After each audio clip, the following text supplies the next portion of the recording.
हाय hi hello friends, स्वागत आहे तुमचं माझ्या चॅनलवर. याचं नाव आहे मोहिनी हजारे. हे दिसतो का तुम्हाला? एवढं हे हे एवढं एवढं एवढं एवढं एवढं एवढं एवढं एवढं मोठं हे काम मला सध्या पेंडिंग आहे. कारण आता मिशोचा महाधमाका सेल आहे. म्हणजे महाधमाका सेल प्रत्येक महिन्याच्या पहिल्या संडेला असतो, परंतु या महिन्यात त्यांनी 8 दिवसाचा सेल ठेवलेला आहे. तर त्यांनी बघा म्हणजे हे पूर्ण पाठवून दिलेलं आहे. आता हे तुम्हाला दिसतंय कमी, आता तुम्हाला दिसतेच असणार कमी, परंतु हे ना एका याच्यात 4-4, 5-5 ड्रेस आहेत.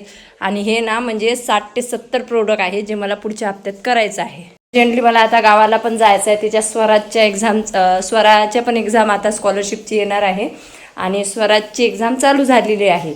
तर आता बघूया कसं होते. जस्ट मी आलेली आहे आणि बापरे काय खर्च होतो, खूप खर्च होतो. आता दुधाचं आणि बिस्किट, दुधाचं बिल दिलं आणि बिस्किट आणले तर 1600 रुपये तिथं दिले आणि 450चं पेट्रोल भरलं ना. 50 रुपयाची केळी घेतली म्हणजे किती झाले?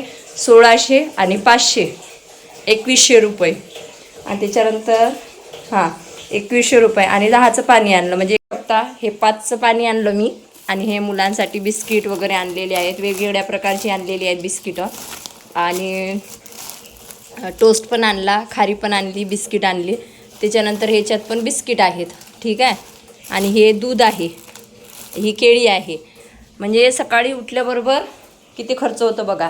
स्वराज आपल्या इथं झोपलेला आहे, पाणी आलेलं आहे, ते बघा पाणी चालू आहे. चलो बेटा स्कूल चले हम, स्कूल चले हम, स्कूल चले हम.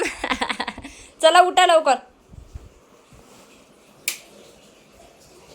हॅलो नमस्कार, स्वागत आहे तुमचं या चॅनलवर मोहिनी की दुनिया. कशी आहे तुम्ही? आहे होस्ट तुम्ही मस्त आणि मजेत सुरू आहे. माझी लाईफ चांगली पण म्हणता येत नाही आणि दुःखातही म्हणता येत नाही. तुम्हाला काय सांगूया, 5 मिनटासाठी सुद्धा स्वतःसाठी वेळ नाही, टाईम नाही. आज ठरवलं होतं की आजचा दिवस माझा, आज मी कोणाचीच ऐकणार नाही, ना माझ्या नवऱ्याची ना माझ्या आईची. आणि आज मी पिक्चर बघायला म्हणजे मूवी बघायला जाणार होती अभिरुची मॉलला. आणि कोणी सोबते तसं तर मला विचार चालला होता डोक्यात की सायलीला घेऊन जायचं, परंतु सायलीला कॉल केला तर तिला कुठेतरी बाहेर जायचं होतं, त्याच्यामुळं ती तर येणार नव्हती. तर मग आता मोठा प्रश्न पडला होता की मग स्वतःसाठी वेळ कधी काढायचा. नुसतं तेच मुलांचा अभ्यास घ्या, मुलांना शाळेत पाठवा, नवऱ्यासोबत बोला, आईसोबत बोला, सगळ्यांच्या गरजा पूर्ण करा आणि दिवसभर न थकता न थांबता कामं करत बसा. तर म्हणून असा विचार केला होता की आज तर मला मूवी बघायला जायचाच आहे, तो म्हणजे दोघी चित्रपट. खरंच एवढा सुंदर आहे, तुम्हाला सांगते. प्रत्येक स्त्रीने तो पाहायला हवं की नवरा असो नसो, परंतु एका स्त्रीने आपल्या मुलींना चांगलं शिक्षण देणं आणि शेवटपर्यंत एक आई आपल्या मुलांना फक्त वाचवण्याचा आणि त्यांना चांगलं सांगण्याचाच प्रयत्न करत असते, असं त्या मूवीमध्ये दाखवलेलं आहे. तर चला, सगळ्यात अगोदर किचन वगैरे मी आवरून घेतली. आणि किचन आवरल्यानंतर तुम्ही बघू शकता इथं काय सुरू आहे. तर आज मला या गार्डनचा खूप त्रास होतो आहे. कसं आपण एवढ्या आवडीने एखादी वस्तू लावतो ठेवतो, परंतु ती स्वच्छ करायलासुद्धा तेवढीच मेहनत घ्यावी लागते. तशीच ही गॅलरी सुंदर दिसत नाही. दर 8 दिवसाला म्हणजे हे सर्व ग्रीन मॅट आहे ते काढावं लागते, त्याच्या खाली माती वगैरे साचते, ती स्वच्छ करून घ्यावी लागते. उठल्याबरोबर आता तर उन्हाळा लागणार आहे, त्याच्यामुळे झाडांची जास्तच काळजी घ्यावी लागणार आहे. म्हटलं चला पटापट आवरून घेऊया, जेणेकरून आपल्याला मूवी बघायला लवकरात लवकर जायला भेटेल. तर इथं मी सगळ्यात अगोदर गॅलरी स्वच्छ करायला घेतलेली आहे. तर 8 दिवसांनी मी ते घेत असते. तर आता बघूया म्हणजे काय होते काय नाही. तर काल जे मी आईचा व्हिडिओ टाकला, म्हणजे आई अशी बोलते तशी बोलते, तर आईला समजलं की खरंच मी कामात असते. विनाकारण कसं आहे, काही घेणं देणं नाही, बाकीचे आपल्याला काय म्हणतात काय नाही, परंतु मला माझ्या कामात खरंच खूप इंटरेस्ट आहे. आणि कामात म्हणजे लक्ष लावलं ना की आपल्याला बाकीच्या जगाला बघायला अजिबात वेळ भेटत नाही. स्वरा पण शाळेत गेलेली आहे, स्वराज पण शाळेत गेलेला आहे. आणि ते दोघं का नसतानाच मला क्लिनिंगचे कामं करावं लागते. नाहीतर एकीकडे मी इकडं क्लिनिंगचे कामं करत बसते आणि ते तिकडे पसारा करून ठेवतात. असा म्हणजे दिवसभर त्यांचं चालू असते. आणि जाऊ द्या, लहान आहे तोपर्यंतच करणार आहे, मोठे झाल्यावर थोडी कोणी करणार आहे आपल्या घरात पसारा, त्याच्यामुळे त्यांना करू देत असते. तर हे एवढं म्हणजे क्लिनिंगच्या वेळेस एवढं भारी जाते ना, तुम्हाला सांगते खूप भारी जाते.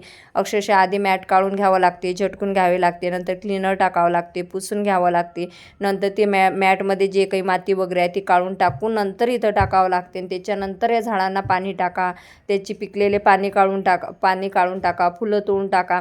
कारण नर्सरीवाल्यांनी जसं जसं सांगितलं आहे ना तसं तसं माझं करणं चालू असते. तर आता गॅलरी वगैरे स्वच्छ केली आणि गॅलरी स्वच्छ केल्यानंतर भरपूर दिवस झाले, म्हणजे फ्रीज स्वच्छ केलंच नव्हतं. अक्षरशः इथं आली तेव्हापासून, म्हणजे या घरात आलो तेव्हापासून फ्रीज स्वच्छ केलंच नव्हतं. आणि मग मी काय करते, थोडं थोडं स्वच्छ करत असते. समजा आज बेडरूम स्वच्छ केली तर उद्या किचन, परवा हॉल. आणि कसं आहे 10-10 15 मिनटं जर प्रत्येक गोष्टीला दिले ना तर आपल्याला जास्त भारी जात नाही आणि आपलं घर क्लीन पण राहते. आणि कसं ब्लॉगिंग करतो म्हटल्यावर घर स्वच्छ ठेवणं आवश्यक आहे. कारण आधी मी काही पण दाखवत होते तर लोक मला भरपूर ट्रोल करत होते, नावं ठेवत होते. त्याच्यामुळं आणि असं नाही व्हिडिओमध्ये दाखवायचं आहे म्हणूनच करते असं नाही, तसं पण मला घर स्वच्छ ठेवायला आवडतं. तर त्याच्यानंतर इथं पण मी पटापट भांडी वगैरे घासून घेतलेली आहे. तुम्ही बघू शकता, फ्रीज स्वच्छ केलं, गॅलरी स्वच्छ केली आणि त्याच्यानंतर भांडी वगैरे घासली. आणि आज मुलांसाठी हा पास्ता केला होता जो गव्हाच्यापासून बनलेला आहे. आणि त्याच्यानंतर खूप रात्र झाली होती. कामं करता करता, घराची क्लिनिंग करता करता गॅलरी स्वच्छ केली, हॉल स्वच्छ केला, फ्रीज स्वच्छ केलं. कारण दररोज थोडं थोडं स्वच्छ करत असते मी, त्याच्यामुळं माझं घर क्लीन दिसते. आणि एक खट्टा जर आपण क्लिनिंग म्हटलं तर एकटीने होत नाही आणि भरपूर वेळ पण लागतो त्याच्यामुळं. आणि त्याच्यानंतर मी ते आपण पावटा म्हणतो, पावटा आणून ठेवलेला होता, तो स्वच्छ करून घेतला जेणेकरून दुसऱ्या दिवशी भाजी करणे सोपी जाणार. आणि आमच्या घरात स्वराला पावटा खूप आवडतो. आणि आज तर मूव्हीला जाणं झालं नाही, परंतु दुसऱ्या दिवशी नक्की जायचा असा विचार करत मी झोपून गेली. आणि नंतर मग दुसऱ्या दिवशीचा पण ब्लॉग याच्यामध्येच मी अटॅच करत आहे, कारण भरपूर दिवस झाले ब्लॉग हे पेंडिंग होते माझे. तर इथं तुम्ही बघू शकता, रात्र मी जरी झोपली नाही तरी माझे दोन्ही मुलं हे झोपून जातात, कारण त्यांना सकाळी लवकर जावं लागते म्हणून मी त्यांना झोपी लावत असते. सकाळ झाली, स्वयंपाक वगैरे केला आणि स्वराजची ना बस म्हणजे मिस झाली होती, त्याच्यामुळे त्याला स्वतः मला सोडून द्यावं लागलं. त्याच्यानंतर स्वराला पण शाळेत जायचं होतं, तिची दुपारची शाळा होती. तर ते काढू नको स्वराज. तर त्याच्यानंतर मी इथं भेंडीची भाजी बनवत होते. त्याच्यासाठी मी कांद्याची पेस्ट वगैरे, हिरवी मिरची, कोथिंबीर वगैरे मिक्सरमधून काढून घेतली होती आणि जिरं मोहरी सोडली आणि त्याच्यात तो मसाला सोडला. लाल झाल्यानंतर त्याच्यामध्ये मी मसाला टाकला आणि ती भेंडीची भाजी वगैरे करून घेत आहे. आणि स्वराला सांगितलं होतं की आज आपल्याला मराठी मूव्ही दोघी बघायला जायचं आहे, जेणेकरून म्हणजे तुला पण कळलं पाहिजे की आईचं महत्त्व काय आहे. असे जे मूव्ही आहेत ना ते मुलांना दाखवायलाच हवे. तर आता इथं सगळ्यात अगोदर मुलांसाठी म्हणजे स्वराजला मी फ्रूट्स दिले होते डब्यामध्ये, कारण त्याचा आज लास्ट पेपर होता आणि तो लवकर घरी येणार होता, त्याच्यामुळे त्याला द्राक्ष आणि पेरू दिला होता. आणि स्वराची शाळा ही दुपारी 3 वाजेपर्यंत होती. तर आणि ती 3ला आल्यानंतर क्लासला जाणार होती आणि संध्याकाळचा 6 ते 9 आम्ही मूव्ही पाहायला जाणार होतो. तर त्याच्यामुळे इथं स्वयंपाक एक्स्ट्राच करून घेतला, जेणेकरून म्हणजे त्यांना स्वराला टिफिन दिल्यानंतर पण मला जेवण राहिलं पाहिजे. तर इथं मस्तपैकी मसाला भेंडी केलेली आहे. त्याच्यानंतर मी भेंडी टाकून दिली आणि तेवढ्या वेळाने त्याच्या शेंगदाण्याचं कूट पण टाकून दिलं. दूध गरम करून घेतलं नव्हतं म्हणून दूध पण गरम करायला ठेवलेलं आहे. आणि त्याच्यानंतर चपात्या वगैरे टाकून घेतल्या. स्वराला शाळेत सोडून आली आणि स्वराला शाळेत सोडून आल्यानंतर घरची कामं केली. तोपर्यंत स्वराज शाळेतून आलेला होता. स्वराजला सकाळी मी फक्त द्राक्ष आणि पेरूच दिला होता, त्याच्यामुळे आता तो इथं जेवण करत आहे. आणि जेवतानासुद्धा तो बोलला, मम्मी मला पेरू दे. तर आता इथं त्याला जेवण करायला बसून दिलेलं आहे आणि मी माझी कामं करत आहे. म्हणजे जी बाकीचे कामं राहिलेली होती ती कामं वगैरे करून घेतली. आणि वातावरण बघा किती छान दिसत होतं. आणि हे घरातले झाडं पण बघा किती सुंदर दिसत आहे. आणि इथं पण मी मनी प्लॅन्टचं झाड लावलेलं आहे. आणि सर्व घरातली कामं झाली की असं वाटते किती मोठं एक काम कमी झालं आणि सर्व घर असं क्लीन दिसलं की किती भारी वाटते ना. खूप म्हणजे खूप भारी वाटते. आणि कपडे वॉश करायचे राहिले होते तर मी कपडे म्हणजे इथं वॉशिंग मशीनमध्ये लावून दिलेले आहेत.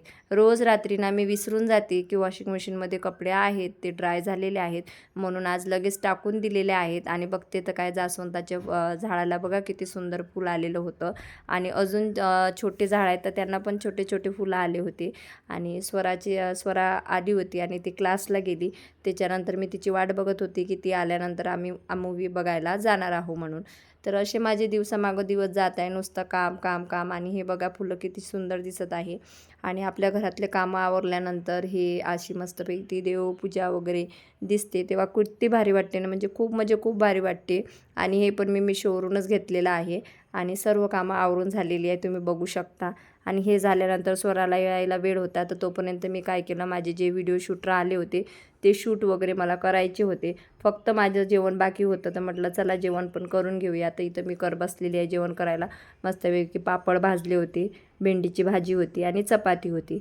आणि स्वरा आल्यानंतर आम्ही मूव्ही बघायला जाणार आहे. मूव्ही खूप छान आहे. मूव्हीमध्ये असं दाखवलेलं आहे की म्हणजे एक आई आपल्या मुलीसाठी नवऱ्याला पण सोडू शकते आणि ती चांगल्या पद्धतीने आपल्या मुलीला लहानाचं मोठं पण करू शकते, आणि त्याच्यामुळेच मला तो मूव्ही बघायला जायचं होतं. त्याच्यानंतर आम्ही मूव्ही बघायला गेलो. नंतर घरी आलो. घरी आल्यानंतर जेवण वगैरे केलं आणि स्वरा तर झोपली होती आणि स्वराज म्हणजे स्वराचं दूध घेऊन मी बसली होती आणि एवढ्या रात्री मी आईला कॉल लावला, काय आहे काय नाही, आणि आईला समजावून सांगितलं मग की बाबा मला काम भरपूर असतात, त्याच्यामुळे मला काही वेळ भेटत नाही. आणि मग रात्री झोपताना मी आईला आठवणीने फोन लावत असते आणि आईला फोन लावल्यानंतर मग नवऱ्याला लावत असते, जेणेकरून दोघायला वाटायला नको की बाबा आपली बायको आपली मुलगी आपल्यासोबत बोलतच नाही. असा होता आजचा ब्लॉग. आवडल्यास लाईक करा. भेटूया नेक्स्ट व्हिडिओ.